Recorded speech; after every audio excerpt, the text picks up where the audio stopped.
Estamos no ar com o episódio 11 do melhor podcast da nossa região, em breve do Brasil.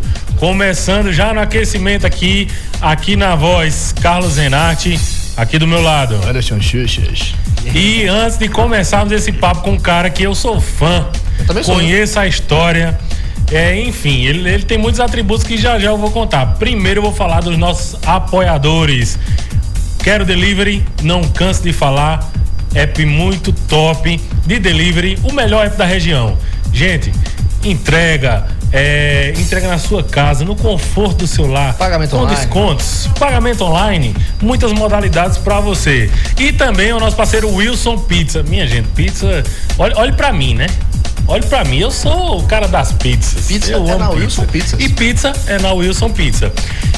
Pra o nosso entrevistado, não é entrevistado não, que isso aqui é uma conversa, a gente já conversou tanta coisa que, minha gente, eu nem conto, deixa em off. Que 11. Vai ter que ter um programa mais 18 aí pra gente conversar sobre, então a gente vai criar um programa mais 18 e vai dar certo. O nosso convidado, ele é ator, diretor, dramaturgo, professor, palhaço, o que mais? Minha gente, são muitas atribuições. Alexandro Silva. Seja bem-vindo, Alex. Gente, que prazer. Eu que imaginei que vinha pra cá só pra ver a família. De repente alguém me liga e diz assim, tem um podcast, bora lá. Vamos, né? Vamos embora. Pois é. É um prazer imenso estar aqui conversando com vocês. Quando a Alex, assim, eu pensei logo, eu digo Alex. E pra trazer a Alex pra cá. A resenha que na pauta de iniciar o projeto, a gente tá no episódio 11, né? Você foi pauta, antes de começar o podcast, quem poderia trazer e tal? Você foi pauta de vamos trazer a Alex. Só que essa questão que a gente tá falando aqui. Como é que a gente vai trazer a Alex?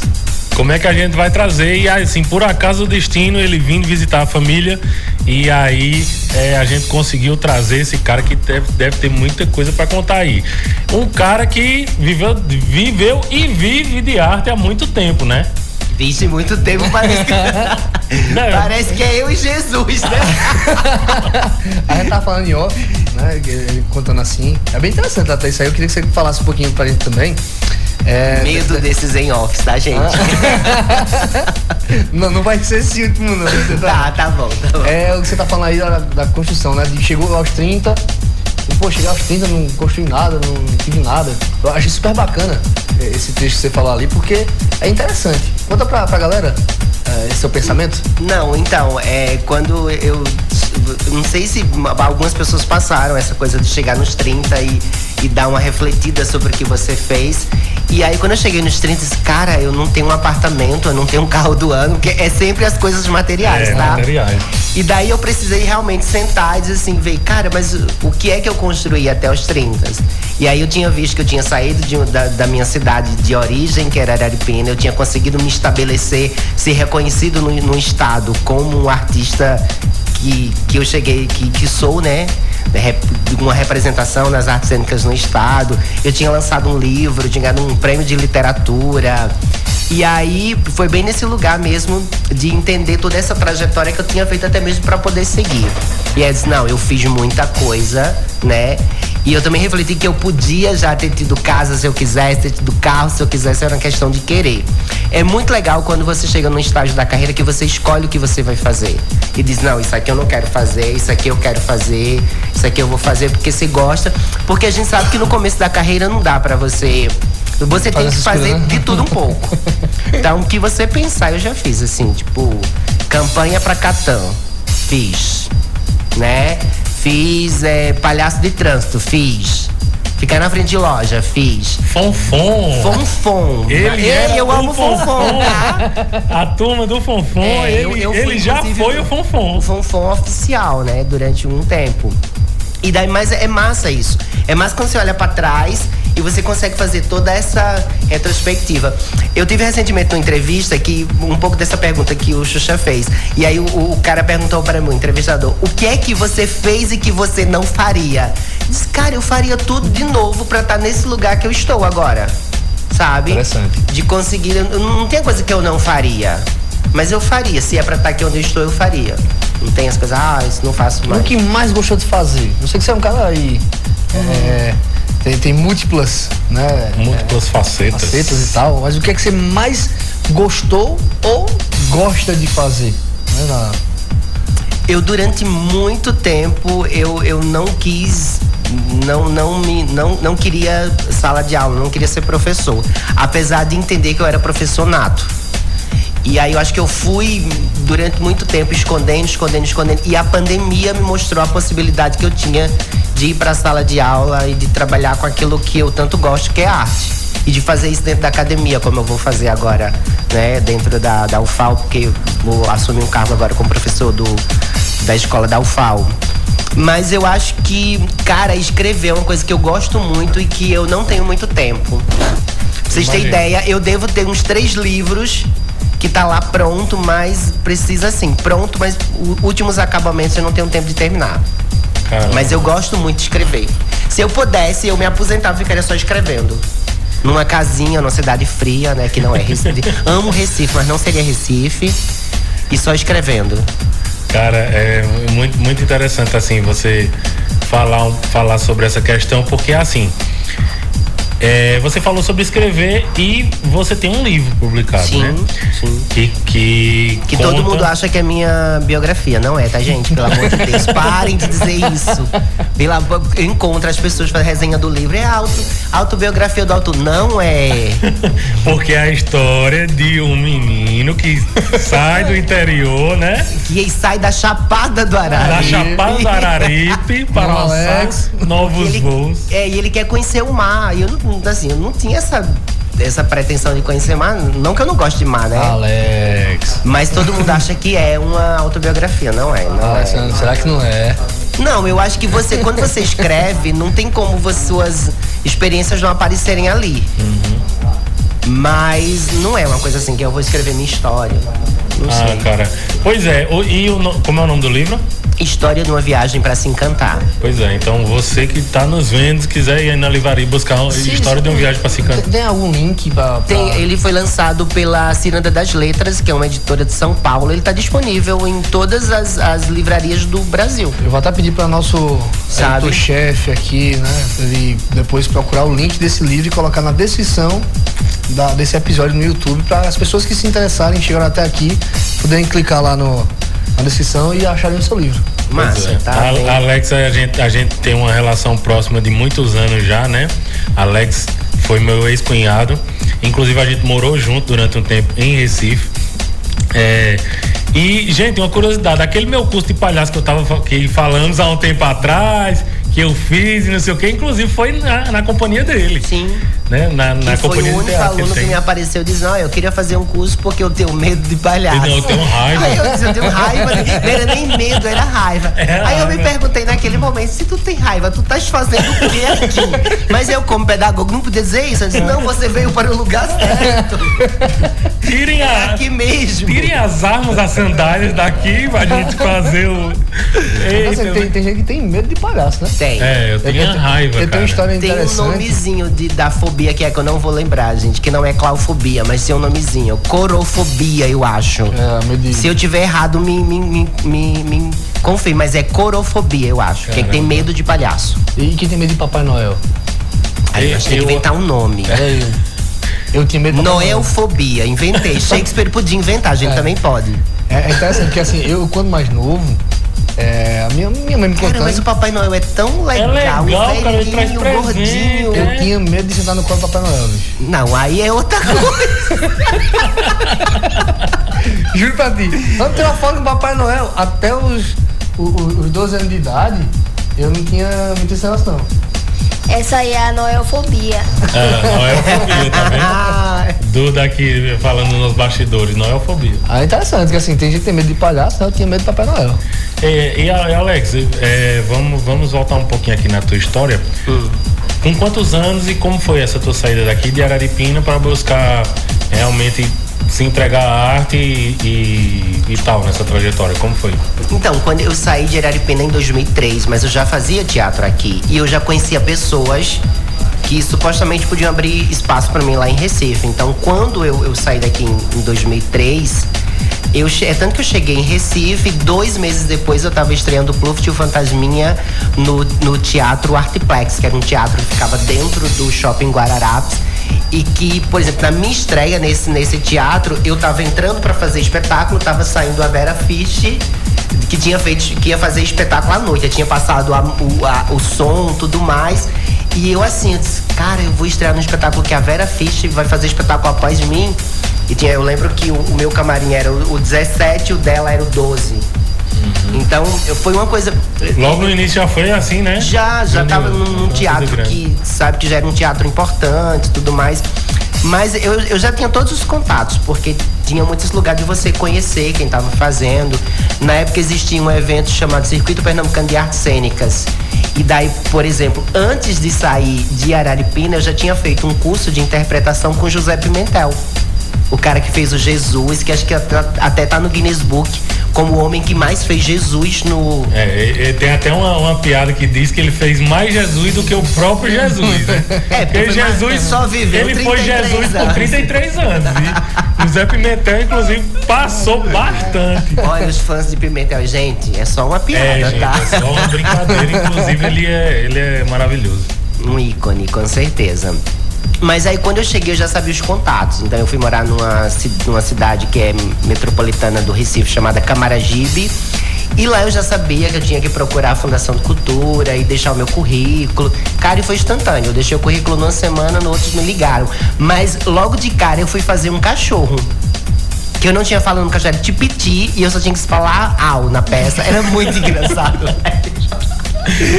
Não, eu queria trabalhar nisso, você tem que ter competência. Imagina, chega pra dar a fala e você faz.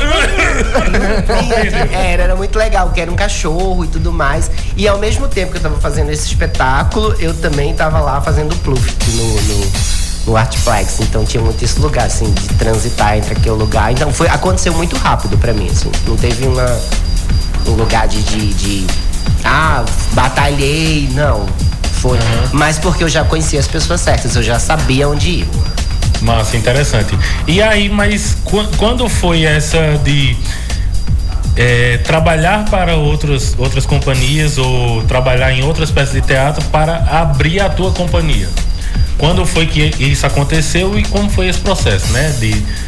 De começar a fazer teatro até tu abrir tua companhia. Exatamente. Então, até 2006 eu tinha esse trabalho com outras companhias, sempre, né? E aí foi em 2007, comecei em 2007, eu fui encontrando outras pessoas que também tinham migrado pra lá, né? Que eram de cidades do interior.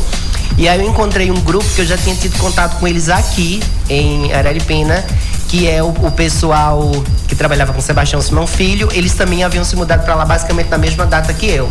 Que nesse grupo tava Gerlane, Arnaldo, e a gente tinha basicamente interesse pelas mesmas coisas. E esse grupo começou a se desfazer, né? E foi quando eu conheci Arnaldo Rodrigues. E aí a gente disse, cara, vamos abrir uma companhia, vamos. Aí foi quando a gente começou a criar a Companhia 2 em Cena.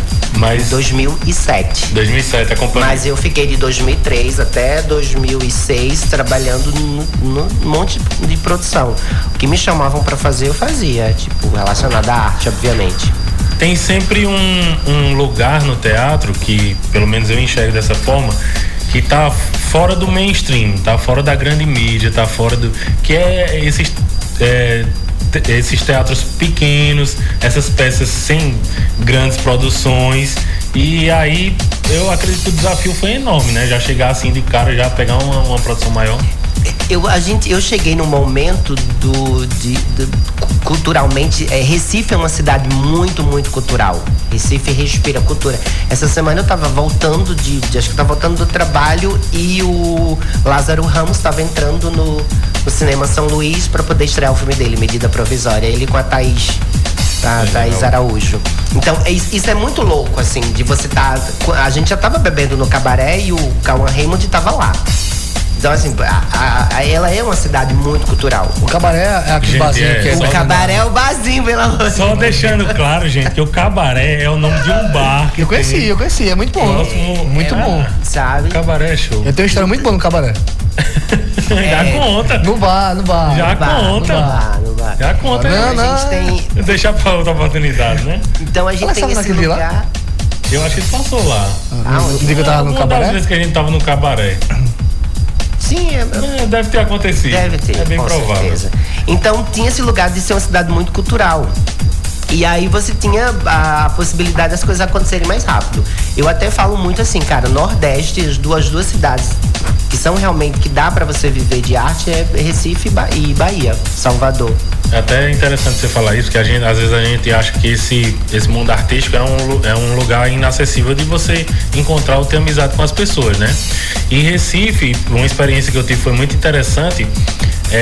Apesar de ser imensa, mas o ciclo de atores e a galera da arte que tá ali circulando é um ciclo pequeno, não é muito grande. Então, geralmente, todo mundo se conhece. Aí um dia estava a gente tranquilamente andando pela rua, aí Alex disse: "Ô Renato, eu vou te apresentar um amigo nosso, não sei o que é Boris, tal", o irmão dele é ator, é o que fez Cabo 70 no Alto da Compadecida. Aí eu: "Oi? É o quê?" Pois é, o irmão dele é ator da Globo. Não, uma naturalidade. Eu, Cabo 70, meu amigo. Inclusive, Boris, um abraço, um beijo. Boris é uma pessoa espetacular, Boris e Gerlane, que são nossos amigos lá de Recife. E, cara, assim, é um ciclo pequeno, né? Você meio que conhece todo mundo. E muito comum de você estar ali naquele ciclo, de repente encontrar Irandi Santos, que acabou de fazer Pantanal agora, de encontrar Jesuíta Barbosa. Então é um ciclo muito, realmente, como você fala, muito pequeno. E aí tem essa, eu acho que a grande... É porque se criou na cabeça que teatro é uma arte de elite, não é? Então o próprio... Tem gente que não se vê naquele lugar, ele acha que você não pode. Eu lembro de uma vez que a gente tava em temporada e que a gente... O teatro lotava, né? Aí a gente tem 10 convites que vão sobrar. Vamos ali no parque próximo ao teatro, que era o 13 de maio. E vamos dar esse convite pra alguém, pra aquela família que tá lá, que levou, né? E a gente chegou lá e deu o convite pra pessoa, a pessoa assim: "Não, mas eu não tô com roupa." Porque é realmente como se fosse esse lugar inacessível, sabe? E é um lugar que qualquer pessoa pode ir, estar. Eu acho que é uma questão de cultura mesmo. Até de ser disseminado, porque assim, acho que você falou aqui que Recife é um berço cultural, né? Você acabou de citar isso aí. Uhum. Trazendo para nossa realidade aqui do interior, é muito mal direcionado pro jovem aqui do nosso interior a possibilidade de fazer arte, de viver de arte. Teatro, por exemplo. Você pode estar falando bobagem porque aqui em Araripina tem A, B e C que tem isso ali. Mas, pô, não é disciplinado. Eu falo porque eu estudei num colégio que eu passei a vida toda, tinha pessoas envolvidas com arte, mas uma coisa muito, muito lá no fundo, assim, lá distante. Sim. Você olhar assim e dizer assim: poxa, vamos participar, vamos fazer peças teatrais, pouquíssimas. Né? Atualmente porque não se chegava a possibilidade de viver de arte, né? Assim, era tratado Recife, muita cultura. Aqui a gente, não sei se por estar nessa divisão de estados, aí não tem algo tão predominante culturalmente como é em Recife. Eu tenho que trabalhar na agência, o pessoal sabe cantar o hino, pô. E tipo assim, é uma coisa natural, que aprendi desde pequenininho. Que a gente pergunta pra aqui, quem chega aqui em qualquer lugar e fala: canta o hino de Pernambuco. Não, se eu te falar que eu só vim entender a dimensão que era Pernambuco quando eu cheguei em Recife. Por exemplo, a gente fala, aqui a gente escutava lá no carnaval o que é frevo, mas só entende a dimensão que é o frevo. Sentir que aquilo é nosso, que só tem em Pernambuco, que você não vai encontrar frevo em outro lugar, a gente só sente quando tá lá. Uhum. Porque as pessoas, elas gostam muito daquilo ser delas. E não só por estar ali, mas você chega, por exemplo, na ilha do Maçangano, no Rio São Francisco, que tem um coco, que é o coco de véia, que só tem lá.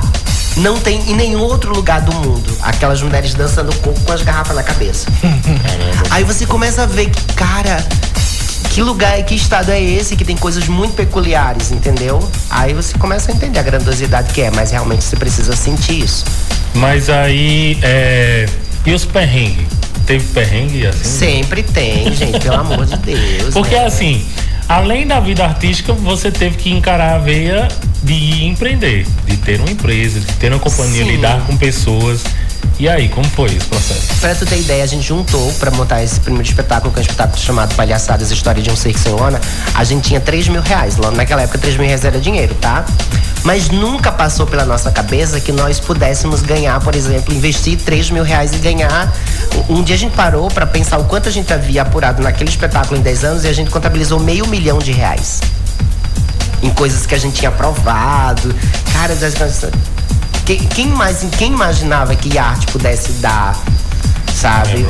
Dar casa para as pessoas que trabalhavam ali, ou dar carros e dar possibilidade de formação. Cara, eu me informei porque eu precisava, disse, não, eu quero. Primeiro que eu fui pra faculdade porque eu tinha ganho um prêmio de literatura. E aí eu lembro que eu tava lá em São Paulo, porque com o prêmio eu tive que fazer uma série de lançamentos no Brasil. E aí eu chegava nos lugares, aí tinha Alexandro ator, aí do lado tinha alguém que era doutor e não sei o que das quantas, mestre e não sei o que lá. E só eu era só ator. Nem graduado eu era. Disse, gente, eu vou fazer uma faculdade, né, pra não ficar feio.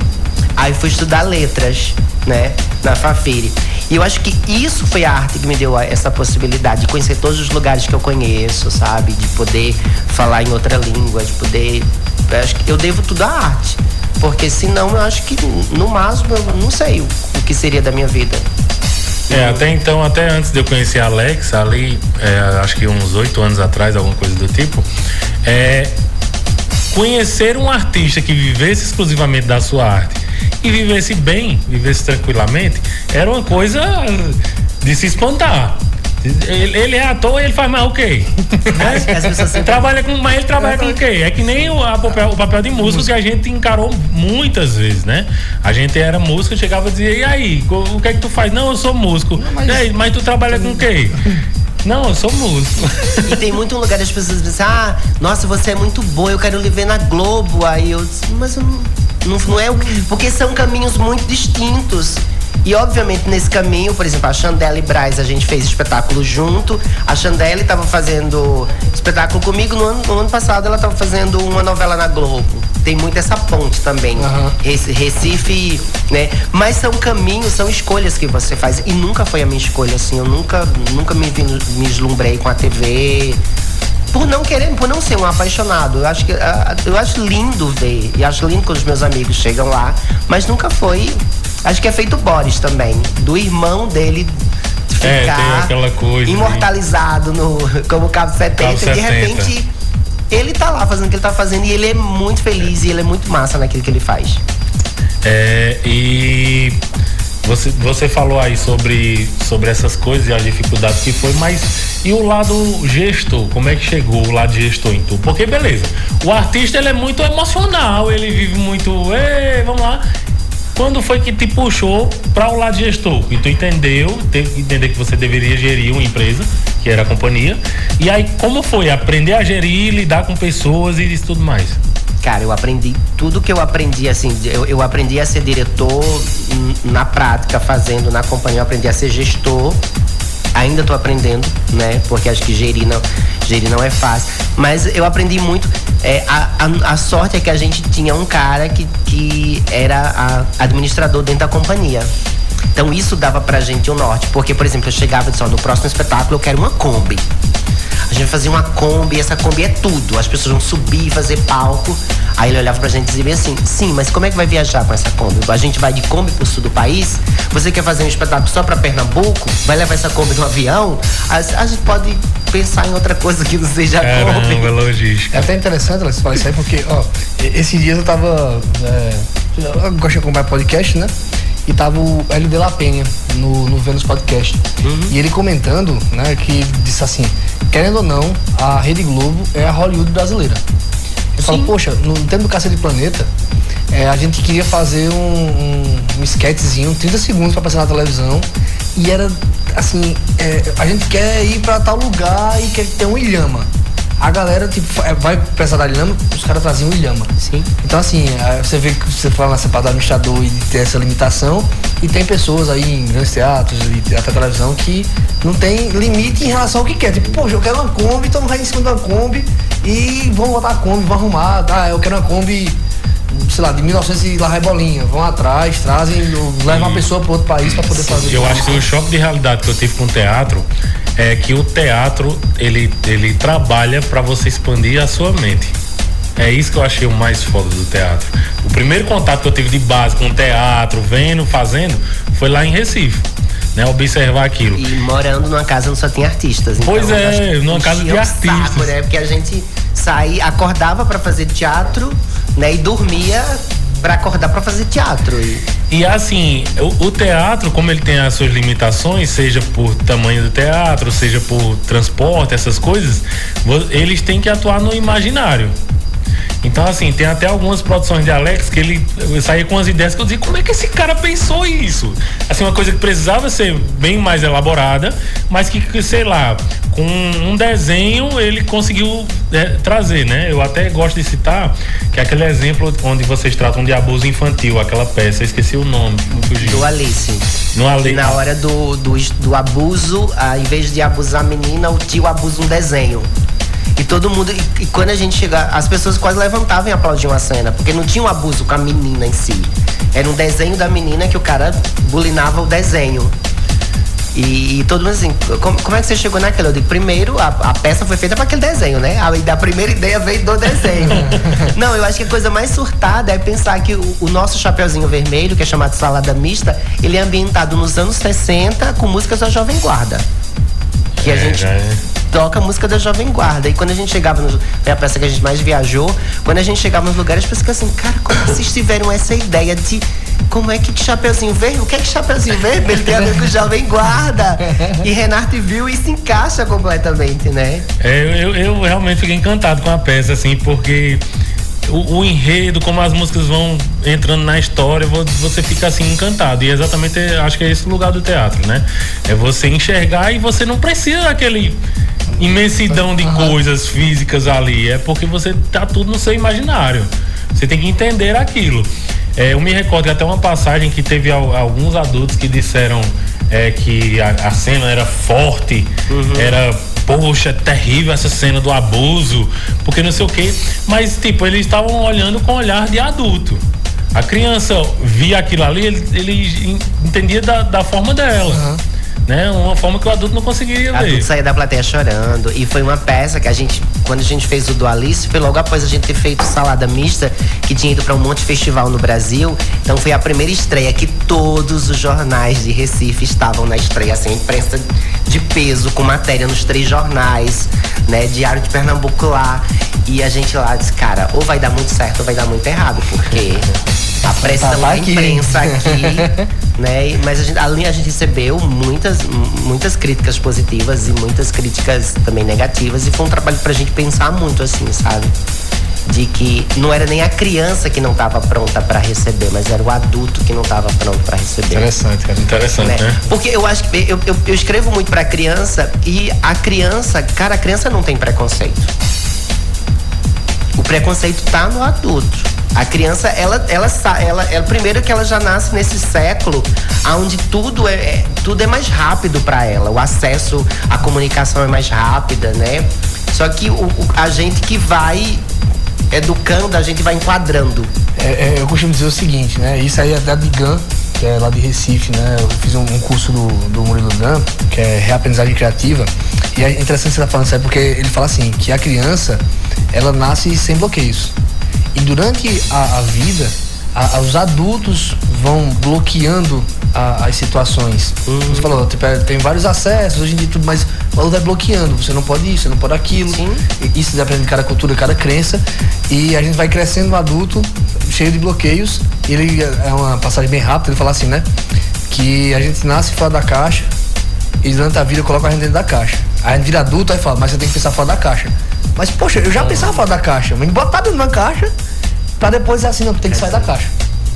É mais ou menos isso aí que você tá falando, né? Sim, e pra ser artista você tem que jogar a caixa nas cucuias. E aí você, cara, aí você sente muito aquele lugar de eu caibo nesse mundo agora porque eu saí da caixa, mas de repente você é subjetivo, porque você tem que, ao mesmo tempo que sair da caixa, você precisa conviver, né? E eu acho que isso que Renato fala da arte é algo pra gente expandir mesmo a cabeça, pra gente começar a ver além. Uma vez um senhorzinho do cavalo marinho, um mestre de cavalo marinho, disse alguma coisa. A diferença entre o artista e uma pessoa normal é que ele olha pra uma pedra e aquilo não só é uma pedra, é uma arte. Aí eu lembro desse mesmo senhorzinho, ele disse, vou lhe dar um exemplo. Aí ele pegou uma pedra, colocou, né, lá no caminho, aí escreveu o nome Carlos Drummond de Andrade. Aí eu lembrei no meio do caminho tinha uma pedra. Aí eu disse, caraca. Com tão pouco. E tipo assim, era um senhorzinho que você não dava nada. Porque sabe aquele senhorzinho lá da zona da mata, que vive da cana, e você... É isso, é como você consegue enxergar naquilo onde não tem nada. A arte te dá a possibilidade de criar as coisas. E aí é que veio o Tchan pra mim, que eu comentei aqui no nosso interior, porque a gente não é querendo ensinar, a palavra não é ensinado. A gente não é estimulado a ter esse senso crítico de entender arte. A gente não é estimulado. Porque arte é muito perigoso. Se todo mundo pensa, ter seres pensantes é perigoso. Quem pensa demais vai reivindicar. Então, por que a gente vai trabalhar a disciplina de arte bem dentro da escola? Vamos botar o menino pra pintar, porque, né? Não dá nota não em arte, se ele pintar só. Porque o que vai fazer com que o menino entenda as músicas? Né? Entender, vamos dar três acordes, que ele entenda 3 acordes e tá bom, faz um TikTok, tá ótimo. O local lá, a lanchada de Renarte, ela é meu point. Aqui, às vezes as pessoas comentam, né? Poxa, eu passei por lá e vi você lá, todo dia eu vejo você lá. É meu point de sentar, conversar com o Renato, os amigos chegam, a gente conversa muito. E recentemente entrou em pauta. Eu não tô recordando bem assim a história, mas até o final, se eu lembrar, eu vou botar você pra refletir com a gente sobre essa história. Eu comentei alguma coisa em relação a pontos de vistas. Não sei se você, Renato, vai lembrar. Que... Rapaz, era o quê? Isso é bem interessante, mas eu vou lembrar até o final. Em relação a ponto de vista, você fala assim que é perigoso fazer seres pensantes e tal, e estimular isso, né? Porque era uma história e eu consegui entender 3, 4, 5 vertentes dessa história e pessoas que estavam lá, que a gente contava a história dizendo absurdo, e jamais para acontecer. Eu não sei se você vai lembrar, é tanta coisa que a gente vai falar, né? É muita coisa. Mas assim, as pessoas não estão condicionadas ou não foram condicionadas a ter estímulos a não pensar só em uma possibilidade, de realmente, como você fala, expandir, de pensar em várias possibilidades, de, poxa, aconteceu assim, mas e se fosse de tal jeito? E vamos pensar, como é que o fulano tal vai receber a situação? Como é que a criança vai receber? O adulto vai receber de outro jeito. E o teatro tem muito disso também, porque o teatro entra num lugar de conscientização. Então, assim, o teatro, ele traz assuntos que são tabus impensáveis e inquestionáveis, que o teatro trata isso de uma forma muito tranquila, né? Você tem algumas peças de teatro ao longo desse seu caminho na arte que passa sobre esses temas. Quantas peças foram até agora e quais os possíveis temas que vocês passam? Eu sempre trabalhei muito para criança, assim. Eu descobri que eu gostava muito de criança fazendo arte para criança. Então, por exemplo, História de uma Viagem para se encantar, eu falo de morte, que é um tema que a gente não... Pra que falar de morte com criança? Então eu falo de abuso com criança. Que é o tema do teu livro, né? Que é o tema do meu livro, e né? E teve uma peça também? Que depois virou uma peça. Tá. Inclusive a que eu tive mais dinheiro pra fazer. eu já tive 3 mil pra fazer outra, eu tive 100 mil pra fazer outra, tá? Caramba. E era muito legal fazer isso. É muito legal ter dinheiro pra fazer as coisas, né? Verdade. E aí tem... Quando eu fiz a Chapeuzinho Vermelho, eu falava sobre violência doméstica, porque o lobo casava com a Chapeuzinho e bate nela. E ela disse assim, não, eu quero separar.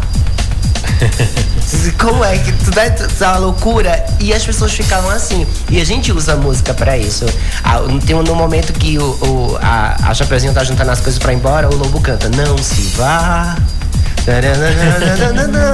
Isso é, cara, e aí você pergunta, isso é possível juntar isso e a criança ver isso?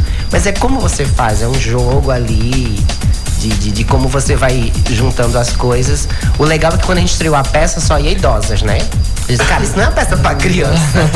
A primeira temporada só tinha idosas e a gente saía muito triste do teatro, foi um negócio pra criança. Aí quando foi fazer a segunda temporada, vamos levar uns pirraia, né? Botar ali pra ver se funciona. Aí os pirraia ficavam assim, ó. Então tá certo. Então funciona pra criança, é pra criança, mas vai agradar todo mundo. E aí já foi uma história de uma viagem pra se encantar. O do Chapeuzinho, como é o nome? Salada mista. Aí teve...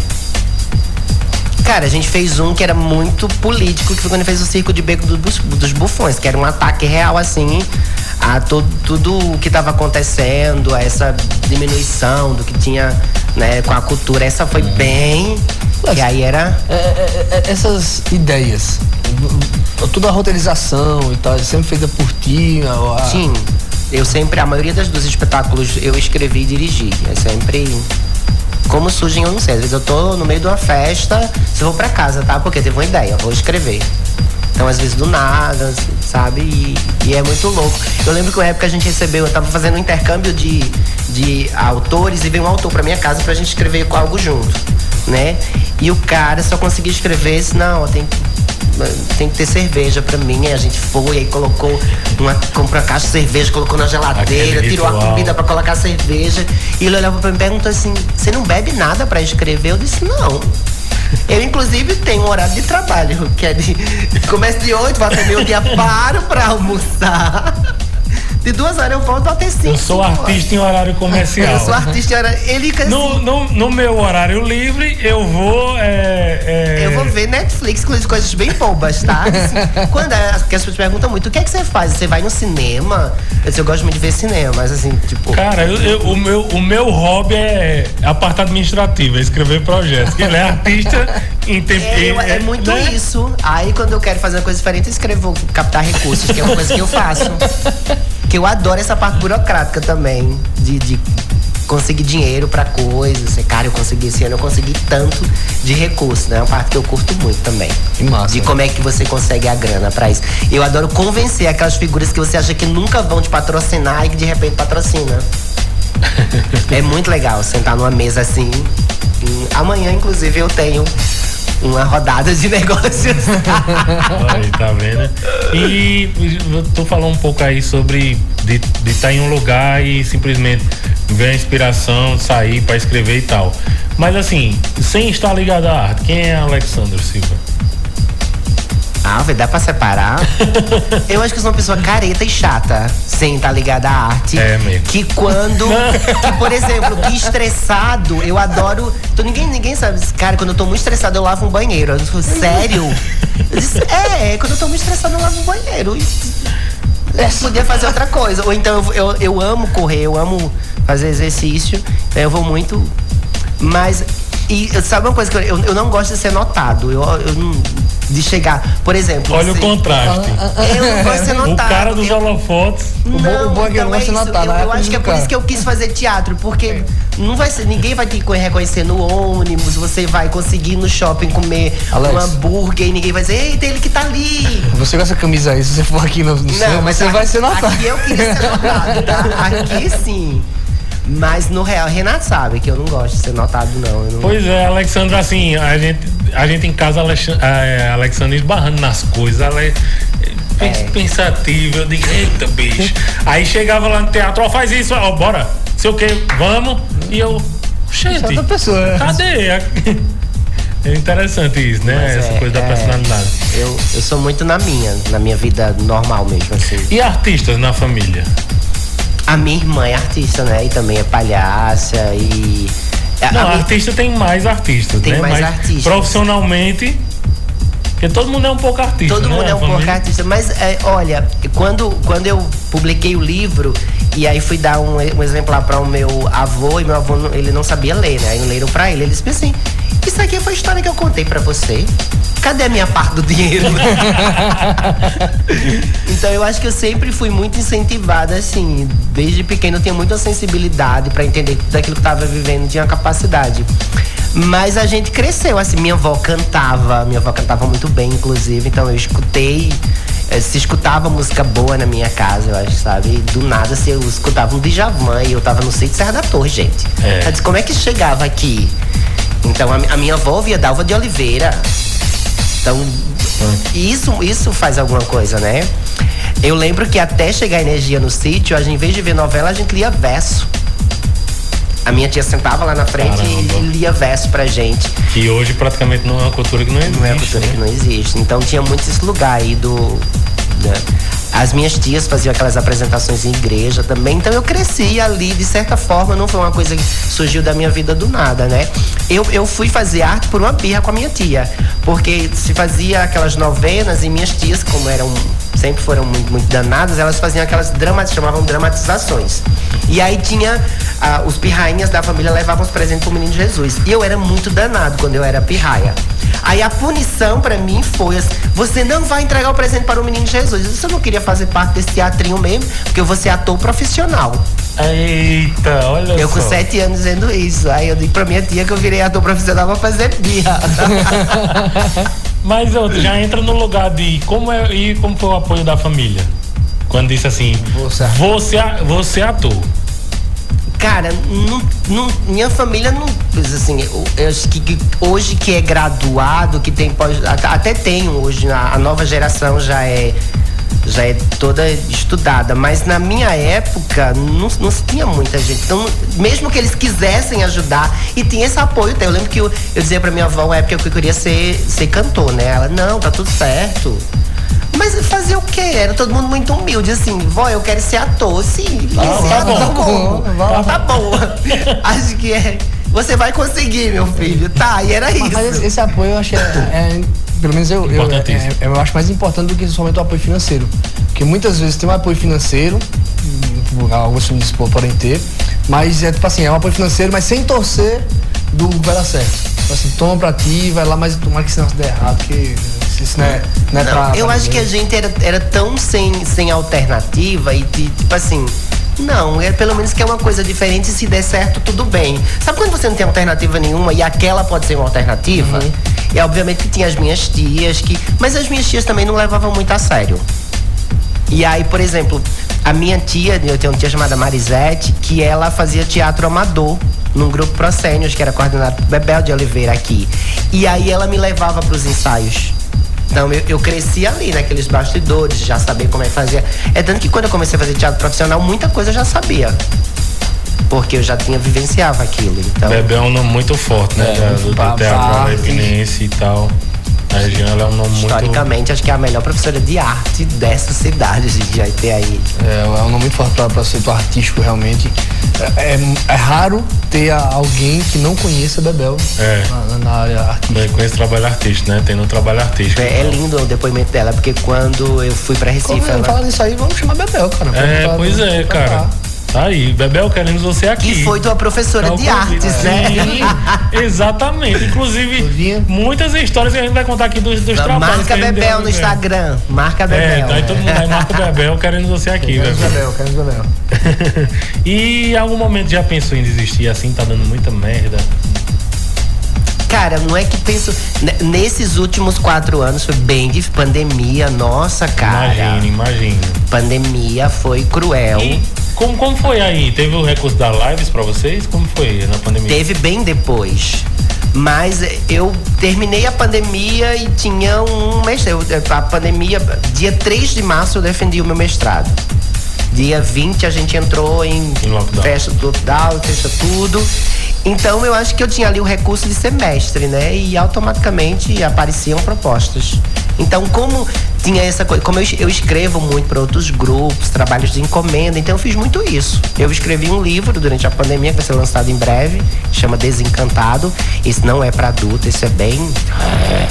né? Não é pra adulto? Não, cara, esse não é pra criança. Eu ia dizer, cara, e é trash.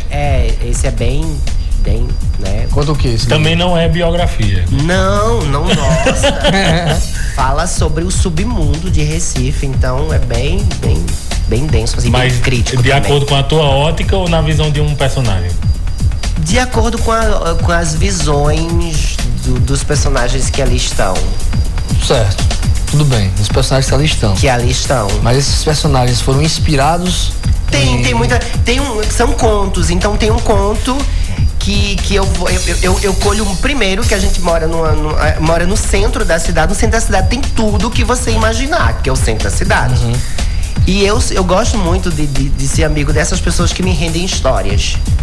E eu faço questão de passear com meu cachorro para colher histórias. Então tem histórias que literalmente elas foram quase que escritas de conversas. Aí com moradores de rua, com esse povo que tá ali realmente vivendo à margem da história. Tem até uma passagem que eu gosto de contar, que foi quando uns amigos de Alex foram pra lá e a gente foi pra o cabaré.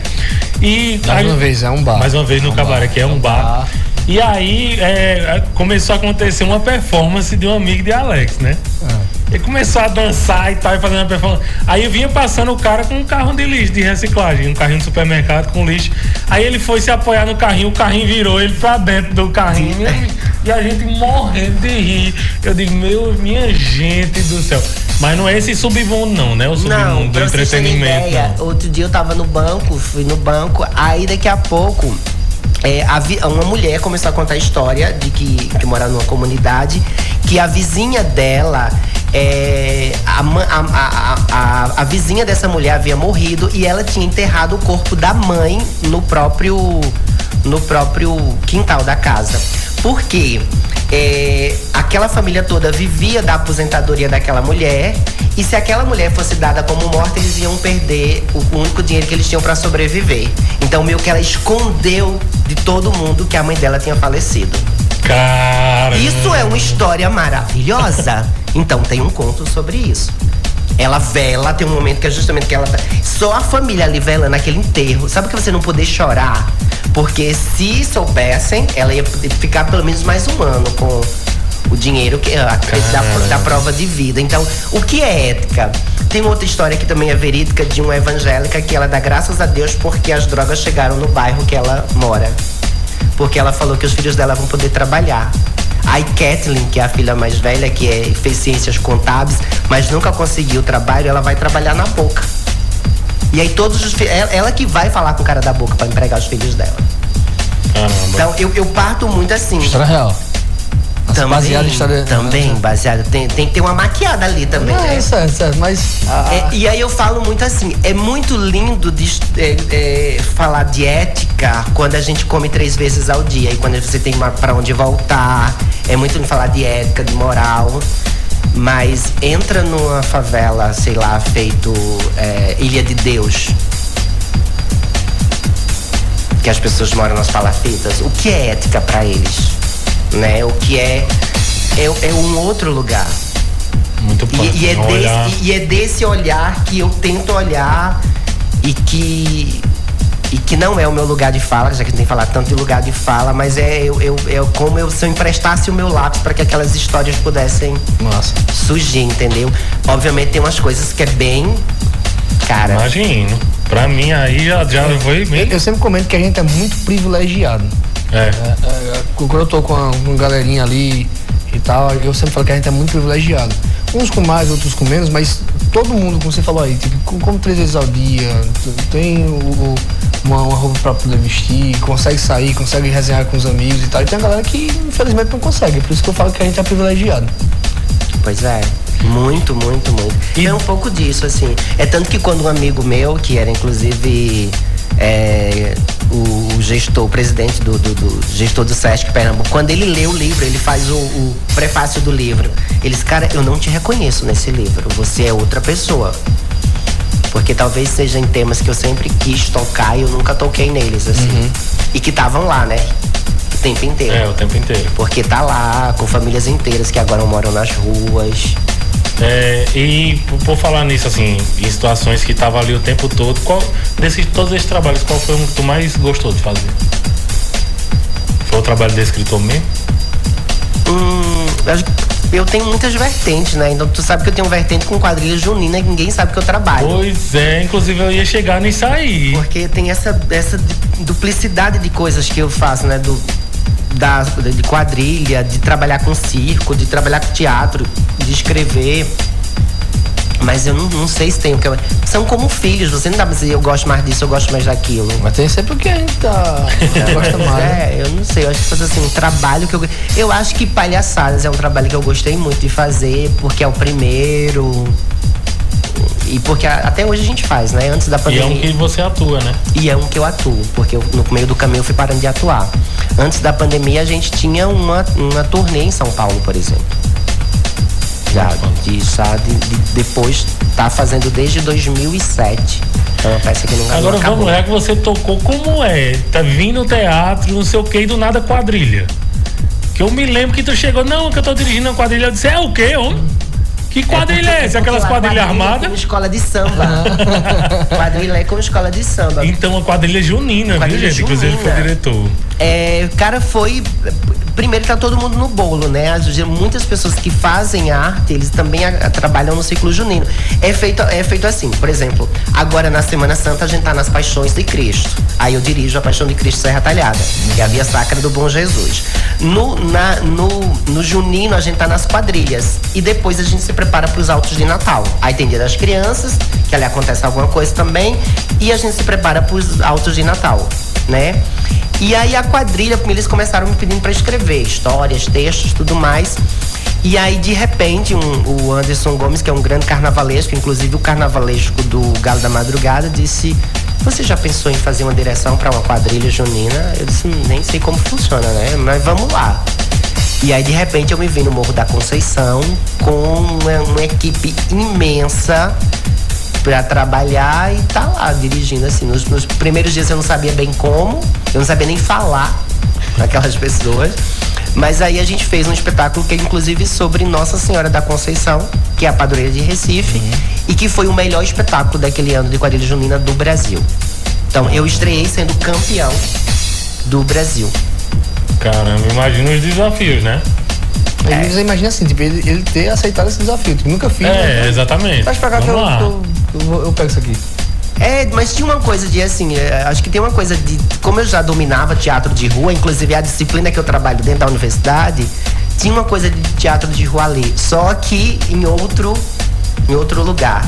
Teve uma passagem que eu achei muito engraçada, depois eu fiquei me rindo muito, que foi que eles estavam fazendo a criação desse espetáculo, roupas e adereços e tudo mais.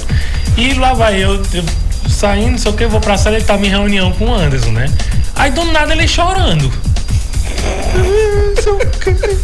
Aí eu, oxente, o que foi?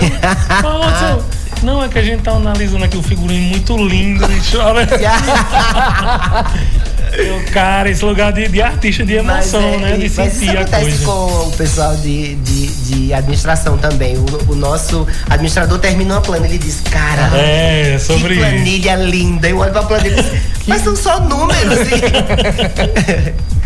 E é muito isso, assim, da gente se... Fechou? Essa parte que tu falou aí, a gente já tá caminhando pro finalzinho, né? Dudy anotou pra mim aqui, foi uma frase que eu até falei pra ela, e casa muito bem com o que tu falou aí, desse desafio da quadrilha junina. E você pode ter desculpas ou resultados, os dois não tem como. Sim. Eu vou lá e aceito e vou buscar o resultado, ou vou estar na desculpa. Os dois não casam. Eu acho que eu digo assim, quadrilha junina foi o lugar onde ao mesmo tempo tinha 5 mil pessoas assistindo a estreia e 70 mil pessoas no ao vivo no Instagram. Aí eu disse, cara, eu nunca estrei uma peça para 75 mil pessoas ao mesmo tempo. E a projeção que aquilo te dava, porque eu comecei fazendo Pernambuco, no ano seguinte aí eu fui fazer Natal, no outro ano fazer a Luar de São João em Teresina, no ano seguinte fazer Brasília. Então é uma projeção muito grande e que a gente não tem noção do quanto aquilo é. Alexandro, uma mensagem assim que você deixaria para alguém que tem o sonho de viver de arte, mas parte dos mesmos das mesmas dificuldades que você teve, assim, de não ter tantos recursos, de não ter, por exemplo, uma escola de teatro que ela conseguisse ir ali. Então, se você pudesse dar uma dica para esse cara, qual seria? Dá um passo, 2, 3, 4. Se naquele lugar que você tá não é possível e talvez não seja possível, eu vim da Serra da Torre. Hoje eu moro no centro de Recife, então é preciso dar passos. Você precisa ampliar o seu, não é só a cabeça, mas ampliar o seu espaço geográfico. A gente acha que a cidade grande é uma floresta, Mas às vezes a gente nasce numa cidade que é seca, que não tem água, que não tem tantas outras coisas. E aí quando você chega lá e se depara com tudo aquilo que você já passou, você vê que as dificuldades não são tantas dificuldades assim. Então eu acho que a gente precisa ter coragem. E a coragem é a única coisa que aprisiona o homem. Então, coragem de sair. Depois que você mora numa capital, velho, acabou. Você vai pra qualquer lugar. Eu já cheguei em Buenos Aires e disse, tá. Aqui é Buenos Aires, massa. Né? E aí, questões geográficas se tornam simples, se tornam um lugar de você vencer aquela barreira. Mas é isso, é ter coragem. Massa. Agora, uma coisa que eu até contei pros meninos em bastidores, eu vou trazer pra cá, é porque nos teatros acontecem as mais diversas coisas, assim. Qual foi a peça de teatro mais inusitada que tu já assistiu enquanto espectador, assim, que ou te chocou, ou então aconteceu alguma coisa que... O que é? Cara, algumas eu não vou poder falar, né? Mas... Inclusive, acho que é essa que eu tô pensando que eu ia já dizer. Eu acho que assistir teatro é uma experiência que nenhum outro lugar você vai ter. Então, eu já tive experiências muito... Eu assisti, por exemplo, um espetáculo de Cuba que a mulher passava o espetáculo inteiro carregando pedras pra dentro de cena, e depois a gente tem entendido que aquela mulher, ela era fugitiva real de Cuba, então ela ficava a peça inteira carregando pedras e aumentando pedras, e aquilo era sobre a política que ela estava vivendo naquele momento. Então, mas eu já vi assim coisas bem, por ter ter visto muita coisa, eu já vi, sabe, muitos espetáculos assim de coisas muito. Eu acho que a experiência de assistir José Celso Martinez quando ele na peça Os Sertões é muito doida, porque tem hora que quando você não percebe, você tá na peça. Você tá lutando lá com o Antônio Conselheiro e você tá lá e diz, cara, já tô aqui. Porque primeiro que é um espetáculo que parece que você tá vendo um desfile de carnaval. E aí, coisas realmente muito doidas, assim. Mas depois eu conto pra vocês. Em off, em outras oportunidades a gente vai. Mas aí os curiosos podem ver Os Sertões de Zé Celso Martinez. Chegamos ao nosso final. Foi um papo muito massa, inclusive eu estava ansioso demais para conversar. Tem tanta coisa que a gente ainda dá para conversar. É uma realização, aqui, né? A gente ter você aqui, cara, mais uma vez. A gente foi muito pauta feliz. De início de projeto, tipo, pessoas que a gente precisa trazer e bater um papo, uma história bacana. E você foi pauta, então é um marco para o podcast no Fluxo. Uau. Ter você aqui e ter batido esse papo. Espero que tenha outras oportunidades em próximas vezes que você vier pra cá, que as agendas consigam casar. De antemão dizer que, inclusive, a minha vinda pra cá, porque a gente tá trazendo 2 eventos para Aripina. Um é um festival de palhaços, previsto para acontecer em julho. Então a gente vai conseguir trazer um festival de comicidade para a nossa cidade, e uma exposição. Então, voltaremos aqui. E sempre que a gente pode, a gente coloca na nossa rota Araripina. Eu acho que é uma prioridade. Aliás, o meu sonho de vida é conseguir trazer para a cidade uma escola de artes, né? A gente tem escola onde tenha dança, música, teatro, e que a gente possa... acho que é a grande meta, assim, da minha vida Que massa. E a gente espera ansiosamente trazer uma escola de arte para cá e que a gente consiga, sabe, fazer toda essa diferença. E finalizando, uma mensagem, um abraço, algo que queira dizer.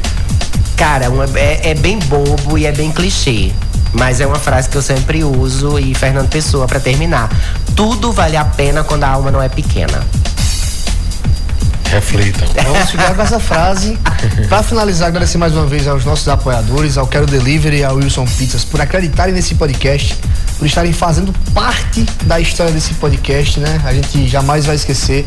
É um senso de gratidão imensa pro resto da vida. E é isso, ficamos por aqui com o nosso 11º episódio. 11º. Valeu, tchau. Tchau.